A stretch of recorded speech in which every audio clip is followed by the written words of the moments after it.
ओम शांति। आज 16/6/2023 के ईश्वरीय महावाक्य हैं। आज के साकार मुरली के सार में मीठे बाबा ने हम मीठे बच्चों से कहा, मीठे बच्चे, साइलेंस के आधार पर तुम विश्व में एक धर्म, एक राज्य की स्थापना करते हो। यह है साइलेंस का घमंड। प्रश्न है, सारी दुनिया अपने आप को श्रापित कैसे करती और बच्चे कैसे करते? उत्तर, सारी दुनिया भगवान को सर्वव्यापी कह अपने आप को श्रापित करती और बच्चे बाबा बाबा कह फिर यदि काम अग्नि से स्वयं को भस्म करते तो श्रापित हो जाते। माया का थप्पड़ लग जाता है।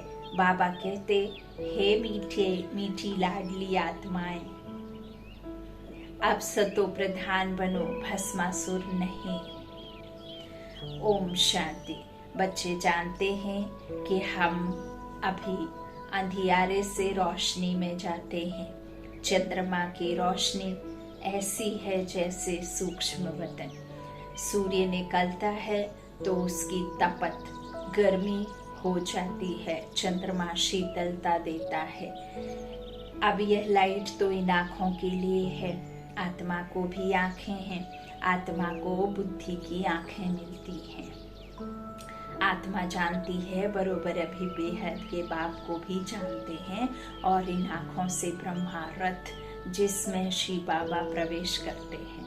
बुद्धि रूपी नेत्र जानता है कि शिव बाबा कौन है, और ये स्थूल नेत्र जानते हैं कि ब्रह्मा तन का आधार लेकर के हमें कौन इस रथ पर सवार होकर के ज्ञान दे रहे हैं। निराकार परमात्मा का ज्ञान हम इन स्थूल नेत्रों से साकार बाप के तन में उन परमात्मा के महावाक्यों को सुनते हैं। शिव बाबा को तो इन आँखों से क्या करते हैं? एक तो है बुद्धि की आँखें, दूसरी है ये स्थूल आँखें। तो ब्रह्मा रथ जिसमें शिव बाबा प्रवेश करते हैं उनको भी जानते हैं। तुम बच्चों को पहचान हुई है।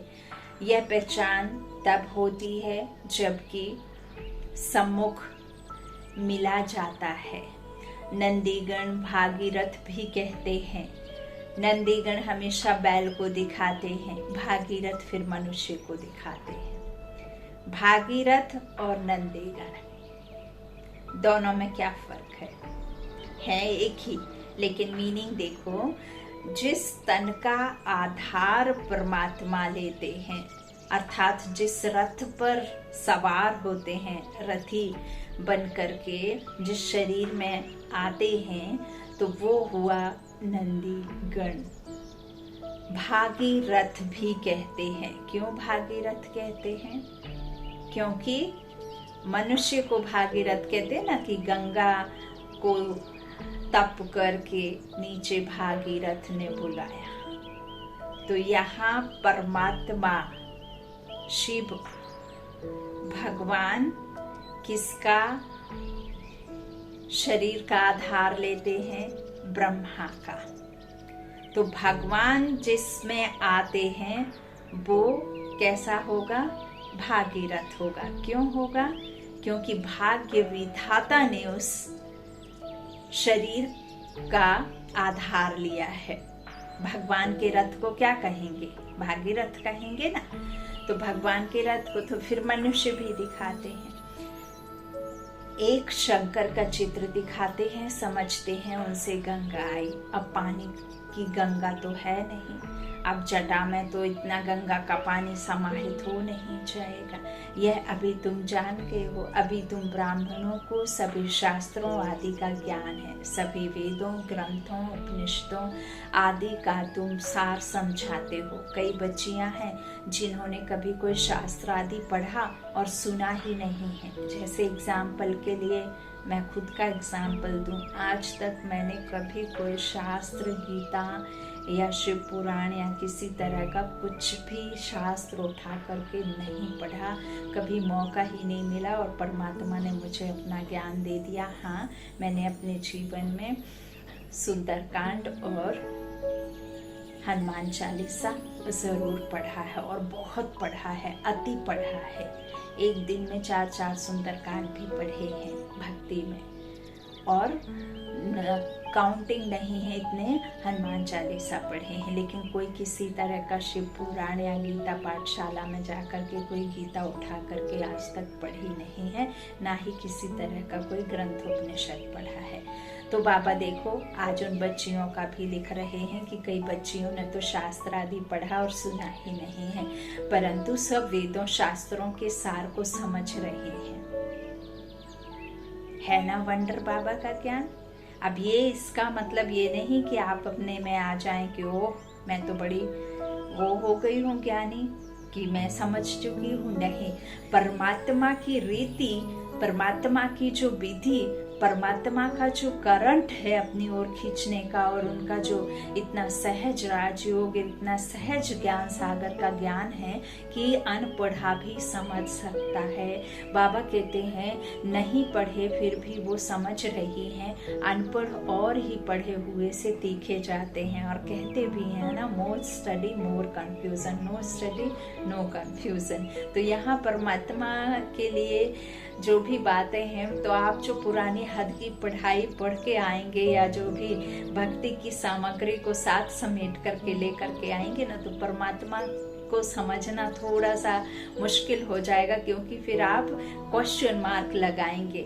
और जो नहीं पढ़े लिखे हैं तो वो बहुत आगे निकल जाते हैं, क्योंकि उनके मन में कोई किसी तरह का पुराना कुछ ज्ञान है नहीं ना, भक्ति का कुछ भी, शास्त्र वेद उपनिषद। तो ये सब बाबा कहते हैं, इसीलिए फिर वो जो अनपढ़ हैं वो क्या होते हैं, आगे तीखे निकल जाते हैं। अनपढ़े आगे, पढ़े हुए भरी ढूंढेंगे, नहीं तो अनपढ़े पढ़े के आगे भरी ढोते हैं। जो नहीं पढ़े लिखे होते वही तो फिर क्या बनते हैं, बाजार में जाकर के भरी ढोते हैं ना, वजन ढोते हैं ना, रिक्शा चलाते हैं, या कुछ इस तरह से सब्जी मार्केट में जाके वो सब्जी के जो अनाज के बोरे होते हैं वो उठा करके रखते हैं पीठ पर लाद करके। तो ऐसे सब भरी ढोते हैं ना, छोटे मर्तबे में जाते हैं, छोटी मोटी उसमें जाते हैं, नौकरी में मजदूरी करते हैं। तो इस तरह से बाबा देखो कह रहे हैं कि अनपढ़े आगे पढ़े हुए भरी ढोएंगे। बाबा के जो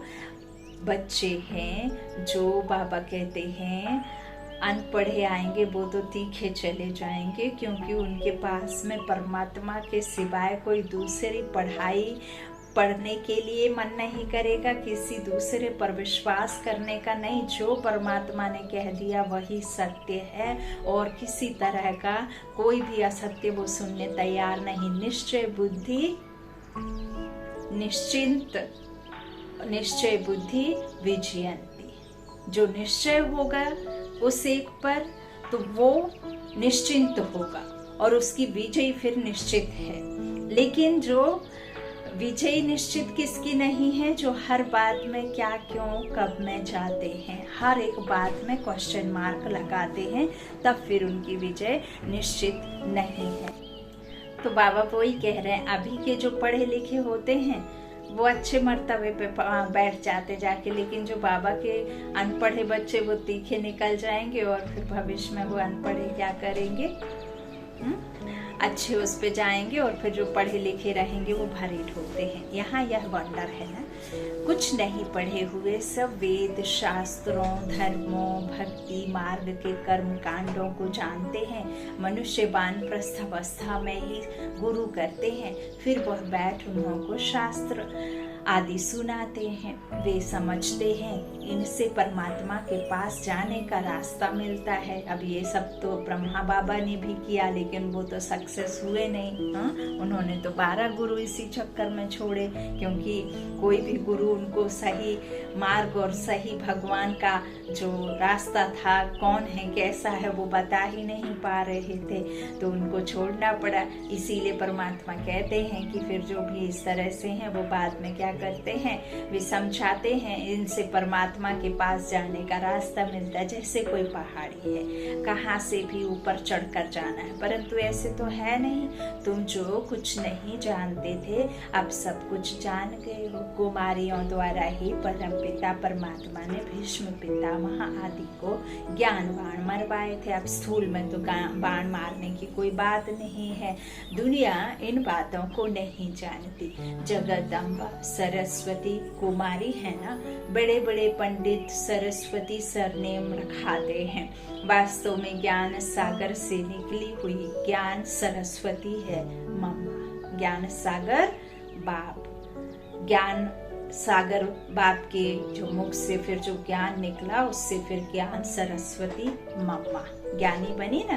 तो बराबर अभी कन्याओं में ताकत जास्ती आती है, क्योंकि वह उल्टी सीढ़ी नहीं चढ़ी है। पुरुष जब शादी करता है तो स्त्री में मोह चला जाता है, फिर माँ बाप आदि सबसे मोह निकल स्त्री के मुरीद बन जाते हैं, है ना। फिर उसे ही आज के भाषा में, आज की उसमें कह दिया, जोरू का गुलाम बन जाते हैं, है ना।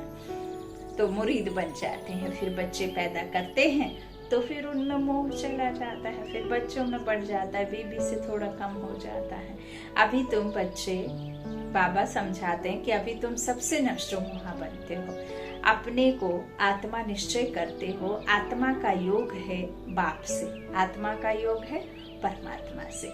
योग अर्थात याद। तुम्हारी बात ही निराली होती है ना। कन्याएं तो पवित्र होती हैं, वह तीर्थ आदि नहीं करती क्योंकि है ही पवित्र। मनुष्य तीर्थों पर जाते हैं पाप काटने, समझते हैं गंगा पतित पावनी है। अब परमात्मा देखिए यहाँ क्या समझाने दे रहे हैं। जो ब्रह्मा कुमारी हैं वो कहीं उनको तीर्थ आदि करने की आवश्यकता ही नहीं, क्योंकि वो पतित ही नहीं बनती, विकारों में ही नहीं जाती, शादी नहीं होती। तो वो उनका सिर्फ अपने जो लौकिक माता पिता हैं, उनके भाई बहन हैं, उन तक ही उनका मोह रहेगा थोड़े समय के लिए। और जब परमात्मा से जुड़ जाएंगे तो फिर उनसे भी टूट जाता है, नष्टो मोहा हो जाती हैं। लेकिन जो अर्धकुमार और अर्धकुमारियां हैं तो उनका लौकिक में माता पिता से, भाई बहन से रहता है, अपने सखा संबंधियों से रहता है। फिर जब विवाह हो जाता है तो पति के साथ रहता है, फिर बच्चे हो जाते हैं तो बच्चों के साथ होता है। तो ऐसे वो एक तो पतित भी बनते हैं और दूसरा फिर क्या नाम से मोह भी बहुत अधिक होता है। धोत्र पोत्र बाबा ने कहा ना परसों अव्यक्त वाणी बाप दादा की वाणी में, तो सब में लटके रहती है बुद्धि।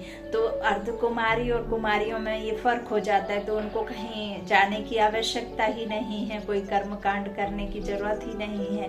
बाबा कहते हैं वो कहीं जाती नहीं क्योंकि वो अपवित्र होती नहीं है ना। यूं तो फिर पूरी दुनिया में कोई भी पवित्र नहीं है क्योंकि सब कोख से हैं, है ना, कोख वंशावली है। बाबा कहते हैं मनुष्य तीर्थों पर जाते हैं पाप काटने, समझते हैं गंगा पतित पावनी है। लेकिन जो कन्याएं हैं वो तो बाबा कहते हैं ही पवित्र। तो पतित पावन तो एक होना चाहिए ना। गंगा पतित पावनी है तो फिर वहां क्यों जाते हैं? वहां देखने जाते हैं, कहते हैं तीर मारा फिर गंगा निकली, कुछ ना कुछ गौमुख आदि बनाकर रखते हैं। पहाड़ों से पानी निकल रहा है, फिर उसके पास में जहाँ से जो मेन मुख है उधर बना देते हैं, गौ मुख बना देते हैं और फिर कह देते हैं कि ये गंगा है। तो बाप बैठ समझाते हैं बच्चे तुम आत्मा हो, अपने को आत्मा समझ मुझे याद करो। वह बाप भी है, सतगुरु भी है। मंदिरों में श्री कृष्ण के पांव दिखाते हैं, श्री बाबा को तो अपने पैर है नहीं क्योंकि उनको शरीर ही नहीं है जो कोई चरणों की धूल बने। बाबा कहते हैं बच्चे तुमको श्री बाबा के चरणों की धूल नहीं बनना है। मैं इन सब कलयुगी रस्म रिवाजों से तुम बच्चों को आकर छुड़ाता हूँ। मेरी हार नहीं होती, इसलिए मुझे कभी हार पहनने की आवश्यकता नहीं होती। जिसकी जीत और हार होती है उसके गले में माला पड़ती है। मेरे गले में कोई माला पड़ने की आवश्यकता नहीं है, क्योंकि मैं तो सदा जीत और मैं हूँ ही अशरीरी। तो मेरे कोई पैरों में कुछ भी किसी तरह से चरण टेक करके नतमस्तक होने की आवश्यकता नहीं है। गले में हार डालने की ज़रूरत नहीं है। मुझे कुछ भी कहने करने की ज़रूरत नहीं है। मुझे वस्त्रों से श्रृंगारित करने की आवश्यकता नहीं है। मुझे कोई शीश पर चढ़ाने की आवश्यकता नहीं है। मैं जो हूँ पतित नहीं बनता हूँ जो मुझे कुछ स्नान कराने की आवश्यकता हो, या मैं किसी तरह का अपवित्र हूँ ही नहीं जो मुझे किसी भी ज्ञान से या किसी गंगा जल से स्नान की आवश्यकता हो। मैं तो हूँ ही एवर प्योर। इन सब की जरूरत तुमको पड़ती है जो तुम शरीर पहन करके इधर आकर के कर्म करते हो। बाबा कहते हैं मैं इन सब कलयुगी रस्म रिवाजों से क्या करता हूँ, तुम्हें छुड़ाता हूँ, क्योंकि मेरा शरीर तो है नहीं है, ब्रह्मा का तन है, इसलिए तुम शिव बाबा की पूजा नहीं कर सकते।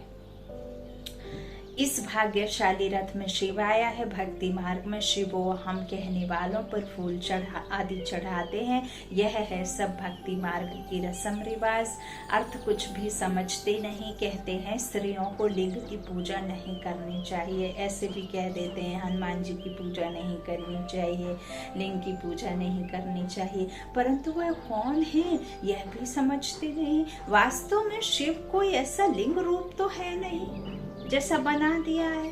वह तो स्टार है, उनकी पूजा क्यों नहीं कर सकते। शिव माना ही है परम पिता परमात्मा कल्याणकारी। वास्तव में उनकी पूजा तो बहुत होनी चाहिए। शिव कल्याणकारी एक ही है, वही पतित से पावन बनाते हैं, सबका कल्याण करते हैं। जो पहले नंबर में लक्ष्मी नारायण थे वही 84 जन्म ले पतित बने हैं, तो सब पतित हो गए। सतो प्रधान में सतो तमो में सब आ गए हैं। सबका कल्याण करने वाला एक ही बाप ठहरा। इस समय मनुष्य सब पतित बने हैं। पहले आने से ही पतित नहीं होते, पहले तो पावन होते हैं। यह बाप बैठ समझाते हैं। मेरे लाडले सिकिलधे बच्चे व सालिग्रामों आत्माओं, ए निराकार विचित्र आत्माओं, ओ मीठे प्यारे बच्चे, ओ सिकिलधे बच्चे, सुनते हो बाप इस मुख से कह रहे हैं। क्या कह रहे हैं? और कोई तो कह ना सके, कोई भी सन्यासी आदि कह ना सके कि हम एवर पावन इस शरीर द्वारा तुम आत्माओं से बोल रहा हूँ। बाप ही कह सकते हैं। कई बाबा बाबा कह करके भी फिर भस्मासुर बन जाते हैं। माया थप्पड़ लगा देती है तो अपने को भस्म कर देते हैं। काम अग्नि है ना, बाप आकर इस भस्मासुर पने से छुड़ाते हैं, समझाते हैं मीठे मीठे बच्चे तुम मेरी संतान हो, तुम ब्रह्मांड में रहते हो, वहाँ तुम अशरीरी हो, इसलिए कोई संकल्प विकल्प नहीं चलता। शरीर नहीं तो कोई किसी तरह का विकर्म होता नहीं। कोई मन में खराब संकल्प चल ही नहीं सकते, क्योंकि शरीर के बिना आत्मा कुछ करती नहीं। तो फिर पाठ में आते हो। यह भी ड्रामा बना हुआ है। अभी तुम्हारी प्रारब्ध खड़ी है, अभी तुम हो त्रिकालदर्शी। यह संस्कार तुम्हारे यहाँ ही प्रायः लुप्त हो जाते हैं। यह ज्ञान वहाँ नहीं रहेगा। सतयुग में राजाई रहेगी, लेकिन सतयुग में ज्ञान नहीं रहेगा। सतयुग त्रेता में आप सुखी श्रेष्ठ रहेंगे, लेकिन वहाँ किसी तरह का बेहद का पारलौकिक बाप को कोई किसी को याद करने की दरकार नहीं, क्योंकि वहाँ इस सब की तुमको मैं सुख देता हूँ। प्रारब्धि प्राप्ति तुमको वहाँ मिलती है। फिर तुम द्वापर से मुझे याद करते हो, लेकिन मानते हो, जानते नहीं हो, पहचानते नहीं हो। भक्ति में शक्ति नहीं होती है, ज्ञान में बल आ जाता है, आत्मिक बल से तुम भर जाते हो। जब भक्ति में आते हो तब तुम्हारे अंदर में आत्मबल और क्या हो जाता है, समझ खत्म हो जाती है ना, देह भान में आ जाते हो ना, तो आत्मा की विस्मृति हो जाती है। बाबा कहते हैं यह लोप हो जाएगा। जब तक यहाँ हो तो ज्ञान है, समझो। कोई यहाँ के संस्कार ले जाते हैं, वह फिर इमर्ज होते हैं, तो उसी अनुसार इस शक्ति सेना में आकर दाखिल हो सकते हैं। लड़ाई वालों का मिसाल, उनमें थोड़ा बड़ा होने से ही मिलिट्री में दाखिल हो जाते हैं। कोई यहाँ आना होगा तो संस्कार जो ले जाते हैं उस अनुसार अच्छे घर में जाकर जन्म लेते हैं। फिर ऐसे संस्कारों वाले छोटे बच्चे भी यहाँ आते हैं। ये 4 दिन पहले से मुझे ये संकल्प आ रहा था। देखिए, आज बाबा के महावाक्यों में खुद ही उच्चारण हो गया, ईश्वरीय वाक्यों में आ गया। जो आज के समय में आपने देखा है 6 वर्ष 7 वर्ष की आयु में जो छोटे छोटे फरिश्ते, नन्हे फरिश्ते बच्चे बाबा की सेवा में लग पड़े हैं, जो बहुत फेमस भी हो जाते हैं बहुत जल्द, तो उनको देखो कितना ज्ञान आ जाता है। तो बाबा कई बार मुरलियों में लिखते हैं, या ट्रांस में बहनें जब भोग ले करके जाती हैं तो बाबा उनको साक्षात्कार कराते हैं कि अब जो हमारे बाबा के बच्चे हैं, समर्पित बच्चे हैं, उनकी जो देह छूटती है वो उसका कारण बाबा ने बताया है कि बच्चे, तुमको और भी जगह जाना है सेवा करने के लिए, तो तुम बच्चों को निमित्त बन करके जाना ही पड़ेगा, क्योंकि वहाँ तुमको भेजना पड़ेगा। तो उनके जब शरीर छूटते हैं तो वो दूसरे जगह जन्म ले लेते हैं, और वो जो आत्मा में संस्कार ज्ञान के भर कर जाते हैं, जो परमात्मा की पहचान उनको इस जन्म में रहती है, वो दूसरे जन्म में 5-7 वर्ष के होते ही वो ज्ञान देने शुरू कर देते हैं। और जो संस्कार आत्मा लेकर के जाती है वो छोटे बच्चे वहाँ आते हैं और फिर वही सब संस्कार के अनुसार फिर सेवा में लग जाते हैं, है ना। जो छोटे छोटे देखते हैं, फिर आपने देखा होगा कई कितने अभी 10 साल 5 साल 6 साल की आयु में कितने क्लासिकल सॉन्ग गाते हैं, जो हमारे मन्ना डे और जो भी किशोर कुमार है उस तरह से गाने जो गाते हैं, तो वो भी वो सोल जो है वो कहीं ना कहीं जन्म तो ले चुकी होंगी ना। तो वो सब वही है जो संस्कार लेकर के गए, वो संस्कार जैसे ही बड़े हुए और वो कर्म में आ गए। तो यह बातें बहुत समझने की है, बुद्धि में रखने की है। बाबा कहते हैं इस तरह से मिलिट्री में दाखिल हो जाते हैं ना, अगर उनका जैसे लड़ाई वालों का मिसाल है, तो कोई यहाँ आना होगा तो संस्कार जो ले जाते हैं उस अनुसार अच्छे घर में जाकर जन्म लेते हैं। फिर ऐसे संस्कारों वाले छोटे बच्चे भी यहाँ आते हैं, फिर स्वर्ग में नया जन्म लेंगे। तो वहाँ बाबा कहते हैं यहाँ के संस्कार खत्म हो जाएंगे, लेकिन स्वर्ग में बाबा कह रहे हैं संस्कार साथ में नहीं जाएंगे। ध्यान देनी है, बात बहुत गुहाराज है। फिर राजधानी के संस्कार आएंगे प्रारब्ध भोगने के लिए। यह संस्कार मर्ज हो जाते हैं। कई बच्चों का बहुत लाभ रहता है तो वह आत्मा देखकर खुश होती है, परंतु ऑर्गन्स छोटे होने कारण बोल नहीं सकते, है ना। कई बच्चे देखो, यदि गीत संगीत कुछ इस तरह से उनको पसंद होता है तो वो बिना संगीत के खाना नहीं खाते, बिना गीत के कोई वो नहीं करते। अगर बजने लग जाता तो स्माइल देते हैं, बहुत खुश होते हैं। लेकिन छोटे होते हैं, शरीर से तो छोटे होते हैं ना, ऑर्गन्स छोटे होने के कारण बोल नहीं सकते। तो बड़ा होने से संस्कार इमर्ज होते जाएंगे। बाप कितनी बातें समझाते हैं। परम पिता परमात्मा है तो पिता से वर्षा जरूर मिलना चाहिए। वह है ही स्वर्ग का रचता, नर्क का रचता नहीं कहेंगे। तुम बच्चे जानते हो हम बाबा से स्वर्ग का वर्षा ले रहे हैं। कल्प पहले भी लिया था, इसी समय पर ही बेहद के बाप से बेहद सुख का वर्षा मिलता है। यह सिर्फ तुम ही कह सकते हो। यह है बिल्कुल नई बातें। तुम समझते हो गीता है माई बाप, बाकी सब शास्त्र हैं उनके बाल बच्चे। बाबा कहते हैं गीता से ही राजयोग का व स्वर्ग की राजाई का वर्षा मिलता है, बाकी बाल बच्चों से वर्षा क्या मिलेगा। अब फिर वो जो लिखी हुई गीता है ना, वहीं पे बुद्धि को ले जाते हैं। वो जो कृष्ण भगवान डाल दिया ना जिस गीता का, तो फिर सबकी बुद्धि सीधे वहीं चली जाती है। लेकिन ये कभी नहीं सोचते कि जो गीता ज्ञान है, बाकी जो लिखा है पीछे, इस सब के माई बाप हैं। हाँ, माई बाप कौन है? गीता के बाकी सब वो रिश्तेदार हैं, है ना। लेकिन गीता माई बाप है। लेकिन गीता कौन सी माई बाप है? जो ये शिव निराकार परमात्मा ने, शिव की वाणी जो इस ब्रह्मा के मुख के द्वारा, इन ऑर्गन्स के द्वारा जो गीता गाई है ना, उच्चारी है इनके मुख द्वारा, वो गीता की बात करते हैं। फिर वो लिखी हुई गीता को उठा लेते हैं, उनके ऊपर जाने लग जाते हैं, फिर वो ज्ञान को याद करने लग जाते हैं। तो बाबा कहते हैं बाकी सब शास्त्र उनके बाल बच्चे गीता से ही राजी होकर स्वर्ग की राजाई का बरसा मिलता। बाकी बाबा कहते हैं उनसे क्या मिलेगा, तुम तो अब पारस बुद्धि बनते हो, तुम्हारे महल आदि भी बहुत क्विक बनेंगे। यहाँ बुद्धि लेकर के संस्कार जाएगी ना आत्मा, तो तुम्हारा है साइलेंस का घमंड, उनका है साइंस का घमंड। तुम सर्वशक्तिमान भाव से राजाई लेते हो, भारत के तुम मालिक बनते हो, यह हमेशा बुद्धि में रखो। विश्व का रचता हमको विश्व का मालिक बनाने लिए पढ़ाते हैं, 1 सेकंड में जीवन मुक्ति देते हैं। तो क्या 1 सेकंड में बाप इनमें प्रवेश कर सकेंगे? 1 सेकंड में आत्मा यहाँ से लंदन, अमेरिका आदि में जाए, जन्म लेती है। आत्मा एकदम फ्लाइंग स्क्वाड है कितना छोटा स्टार। जैसे ही शरीर छोड़ा, आत्मा कौन से देश में, किस घर में, कौन से माता पिता के पास जा रही है, अमेरिका जा रही है, लंदन जा रही है, यूके कहाँ जा रही है, यूरोप जा रही है, किसको पता है। कहीं भी जा सकती है ना, जन्म ले लेती है।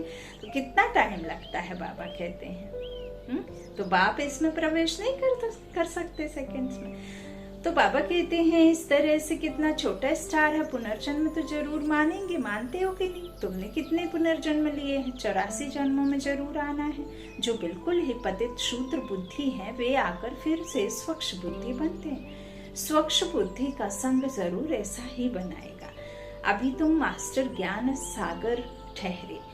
जो बाप में गुण है वह तुम धारण करते हो। तुम भी कहते हो मन मना भव, तो तुम्हारी आत्मा सूक्ष्म हो जाएगी। बाकी दिव्य दृष्टि की चाबी बाबा के पास ही है, वो अपने साथ ही ले जाएंगे और फिर संगम पर फिर आकर के हमें ये नेत्र दिव्य बुद्धि देंगे, लेकिन चाबी नहीं देंगे। तुम मनुष्य से देवता बनते हो, इसलिए बच्चों को भी ताज दिखाते हैं, नहीं तो छोटे बच्चों को ताज नहीं होता, वह प्रिंस ही देखते हैं। माताएं साक्षात्कार में देखती हैं हम जाकर महारानी बनेंगे। ज्ञान से भी समझ सकते हैं अभी हमारी आत्मा पतित है, मैं कारपेंटर हूँ, मैं गरीब हूँ, यह आत्मा बोलती है। अभी तुम जानते हो शिव बाबा द्वारा हम देवता बन रहे हैं, आत्मा ही पतित और पावन बनती है। अभी मैं आत्मा पतित हूँ तो शरीर भी ऐसे पतित है, खाद पड़ी है। ऐसे ऐसे अपने साथ बातें करते विचार सागर मंथन करते रहना चाहिए, तो फिर आदत पड़ जाएगी। विचार सागर मंथन तुम बच्चों को करना है। राइट क्या है, रॉन्ग क्या है, अपने को आत्मा निश्चय करना है। मैं ब्राह्मण हूँ, शरीर द्वारा आत्मा को ही बुलाते हैं, शरीर को क्यों नहीं बुलाते? खिलाते भी आत्मा को है। अच्छा, आत्मा कैसे खाएगी? ब्राह्मण के शरीर द्वारा खाएगी ना। स्त्री समझती है पति की आत्मा को बुलाया है। किसको स्त्री में प्यार होता है? जब उनकी आत्मा को बुलाते हैं तो समझते हैं अब इनको क्या सौगात दें, फिर उनको अंगूठी व फुल्ली पहना देते हैं। है तो आत्मा, शरीर तो नहीं आ सकता। शरीर तो 5 तत्वों का बना, विलीन हो गया, विनाशी था, विनाश कर दिया। अब आत्मा आती है ना। तो बाबा कहते हैं शरीर तो नहीं आता ना। यह सब ड्रामा में नूंद है, यह भी एक खेल है। वह समझते हैं फलाना आया हुआ है, मैं उनको खिलाता हूँ। बड़े आदमी को धूमधाम से खिलाते हैं, यह रस्म रिवाज है। वास्तव में ब्राह्मणों को कोई नौकरी नहीं करनी है, परंतु आजकल पेट के लिए सब कुछ करते हैं। नहीं तो ब्राह्मण लोग अपने को बहुत ऊंच समझते हैं, परंतु वह नकुक वंशावली, तुम हो मुख वंशावली ब्राह्मण, तुम्हारी बहुत महिमा है। तुम अब समझ गए हो। हम सारी सृष्टि के आदि मध्य अंत की नॉलेज को जानते हैं, सिवाय एक बात के और कोई को नॉलेजफुल नहीं कहेंगे। जिनको मनुष्य से देवता बनाते हैं उनको भी बहुत जरूर चाहिए, क्योंकि यह है माता पिता बाबा का तुमको इन द्वारा रचते हैं। यह बातें और कोई की समझ में मुश्किल आती हैं। कितनी वंडरफुल बातें हैं, कहते हैं दिन प्रतिदिन तुमको गुहाराज सुनाता। तुमको क्या करता हूँ? गुहाराज सुनाता। अंत तक यह नॉलेज धारण करनी है, पिछाड़ी में जाकर कर्मातीत अवस्था होगी। 8 पास विद ऑनर होते हैं, मिलिट्री में मरते हैं तो उनको पूरा सम्मान देते हैं। यह सब पुरुषार्थ कर रहे हैं कर्मातीत बनने की रेस से। कौन अच्छी प्रीति योग लगाते और रुद्रमाला में जाते हैं, मामा बाबा तो प्रसिद्ध हैं। फिर है नंबर 1, पास विद ऑनर्स को फुल मार्क्स मिलते हैं। वह बाबा कहते हैं सजा आदि कुछ नहीं खाते हैं, उन्हों का मान बहुत है। हमेशा 9 रत्न गाए जाते हैं, 8 नहीं। 4 की जोड़ी हो जाती है, बाकी है एक बीच में बाप। वह लोग तो अर्थ को नहीं समझते, जिसने जो राय दी यह बना देते हैं, वह बना देते हैं, ये कह देते वो कह देते हैं। जैसे लोग कितना हठयोग करते हैं, बाल निकालते हैं, यह तो हिंसा हो गई। वह संन्यास तो दुख देने वाला है, तुमको तो कुछ भी नहीं करना है ना। बाबा कहते हैं जैनी लोग कितना हठयोग करते हैं, निकालते हैं ना, बाल निकालते हैं, तुमको तो कुछ भी नहीं करना पड़ता है। तुमको तो टेम्पटेशन देकर तुमको विकारों का संन्यास कराते हैं। यह नॉलेज भी तुम्हारे सिवाय और कोई में नहीं है। बरोबर 84 जन्मों का चक्र लगाया। अभी हम वापस जाते हैं। जितना योग में रहेंगे तो पवित्र बन सकेंगे, याद में रहेंगे तो और सर्विस करते रहें तो उनको जास्ती फल मिलेगा। मोस्ट बिलव्ड पाप है, जिससे 21 जन्मों के लिए सुख का वर्षा मिलता है। अच्छा, मीठे मीठे सीखी लाते बच्चों प्रति माता पिता बाप दादा का याद प्यार और गुड मॉर्निंग। रूहानी बाप की रूहानी बच्चों को नमस्ते। हम रूहानी बच्चों की रूहानी माता पिता बाप दादा को याद प्यार और गुड मॉर्निंग। शुक्रिया बाबा, शुक्रिया। धारणा के लिए मुख्य सार, पहला बाबा ने कहा कर्मातीत बनने की रेस करनी है। अच्छा फल प्राप्त करने के लिए याद में रहकर सर्विस करनी है। दूसरा, स्वच्छ बुद्धि वालों का संग करके स्वच्छ बनना है। बाप के गुणों को स्वयं में धारण करना है, स्वयं को कभी भी श्रापित नहीं करना है। वरदान है इच्छा मात्रम अविद्या की स्थिति द्वारा मास्टर दाता बनने वाले ज्ञानी तू आत्मा भव। जो ज्ञानी तू आत्मा अर्थात बुद्धिवान हैं, उन्हें बिना मांगे सब कुछ मिलता है, मांगने की कोई आवश्यकता नहीं रहती। परमात्मा कहते हैं बच्चे, जब तुमने मुझे पिता बनाया है और जब तुमने मुझ पर ट्रस्ट कर कर सब कुछ दे दिया, मुझे ट्रस्टी बना दिया है, तो अब मैं भी तुम पर ट्रस्ट करता हूँ और मेरा सब कुछ तुमको देता हूँ।